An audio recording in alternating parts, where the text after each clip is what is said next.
ഇവിടെ വരുന്ന സമയത്ത് ഇവിടെ ഒരു പാർട്ടി ഇല്ലാതിരുന്നിട്ട് പോലും സാറിനെ അവര് വിജയിപ്പിച്ചിട്ടുണ്ട്. കടിച്ചതും പോയി പിടിച്ചതും പോയി പോയത് പോട്ടടാ. അപ്പം BJP-ക്ക് വരുമ്പം സ്വാഭാവികമായിട്ട് അവർക്ക് BJP സ്ഥാനാർത്ഥിയായിട്ട് ഞാൻ തോറ്റത് താമര ചിഹ്നം. ഞാൻ സ്വതന്ത്ര ചിഹ്നത്തിൽ ഞാൻ ജയിച്ചേന്. ഇതാ പറഞ്ഞത് അച്ചായൻ മണ്ടനാണെന്ന്. കാരണം ഇവിടുത്തെ ഈ താമരയായിട്ട് അങ്ങോട്ട് താതമ്യം പ്രാപിക്കാൻ ജനങ്ങൾക്ക് കഴിയുന്നില്ല. അല്ല എന്തെങ്ങനെയൊക്കെ പറയണേ? പിന്നെ ഞാൻ എങ്ങനെയൊക്കെ പറയണം? അത് തന്നെ മോദിജി വളരെ മാന്യനും ഇന്ത്യൻ പ്രധാനമന്ത്രി വിജയമാണെങ്കിലും കേരളത്തില് ജനങ്ങളുടെ ഇടയിൽ ഇപ്പോഴും BJP-ക്ക് ഒരു സ്വാധീനം ചെലുത്താൻ കഴിയുന്നില്ല. അതിന് പല കാരണങ്ങളുണ്ട്. BJP-യുടെ ഈ പ്രാദേശിക നേതാക്കന്മാരുടെ സ്വഭാവത്തിൽ മാറ്റം വരേണ്ടതായിട്ടുണ്ട്. കാരണം അവര് ജനകീയരാകണ്ടേ. പിന്നെ ഒരു പുതിയ ഒരാൾ BJP ചെന്ന അവനെ ഒരു രണ്ടാം തരം പൗരനായിട്ട് കാണുന്ന പല മേഖലയുണ്ട്. എന്നിട്ട് നീ എങ്ങനെ അഡ്ജസ്റ്റ് ചെയ്യുന്നു കരുണ?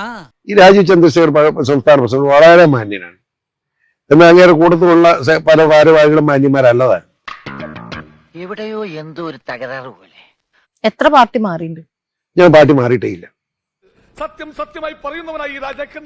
ഇപ്പൊ കോൺഗ്രസ് ഭരണത്തില് വന്നു, അതുപോലെ VD സതീശൻ മുഖ്യമന്ത്രിയായി. സോ എങ്ങനെയാണ്? കാരണം VD സതീശൻ ഒരു പ്രത്യേക ടൈപ്പാ. ഞാൻ ആ ടൈപ്പ് അല്ല. എന്റെ അടുത്ത് നമ്പർ ഒന്നും ഇറക്കണ്ട. ഞാൻ ആ ടൈപ്പ് അല്ല. ഭയങ്കര സ്നേഹമുള്ളവൻ. എന്നാൽ സ്നേഹം പോലെ തന്നെ വൈരാഗ്യം കയറും. കോളം എത്ര കണ്ടതാ, എത്ര കോളം കണ്ടതാ. ഇപ്പം സതീശൻ മുഖ്യമന്ത്രി ആയിരിക്കുന്നത് ജമാഅത്തെ ഇസ്ലാമി, പോപ്പുലർ ഫ്രണ്ടും SDP-യുടെയും സഹായത്തോടെ. പട്ടിയുടെ വാല് 12 കാലം കൊള്ളിട്ടിട്ട് എന്താ കാര്യം? പട്ടിക്ക് കൂടി തോന്നണ്ടേ അത് നിവർത്തിയെടുക്കണോന്ന്?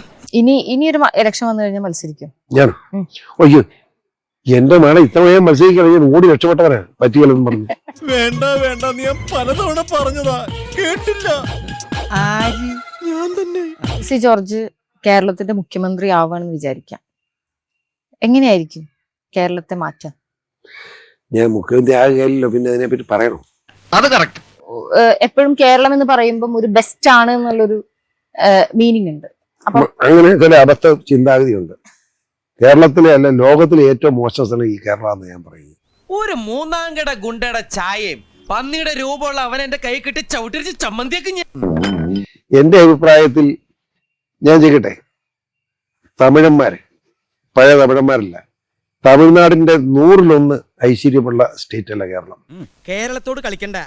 കേരളവും ബംഗാളും ബുദ്ധിജീവികളുടെ നാടാ. നിന്നെ പോലെ കഴുതപ്പാല് കുടിച്ചു വളർന്നവരല്ല ഞങ്ങള്. പിന്നെ ഏറ്റവും കൂടുതൽ കുശും കോരുത്തന്റെ നന്മയെ ഏറ്റവും കൂടുതൽ അസൂയോട് കാണുന്ന വർഗം മലയാളികളാണ്. മനസ്സിലാക്കി കളഞ്ഞല്ല. പിന്നെ നമുക്ക് പോവാം. അങ്ങനെ ഒന്നും ഞാനും ആലോചിക്കാതിരുന്നില്ല. അപ്പൊ എല്ലാം പറഞ്ഞ പോലെ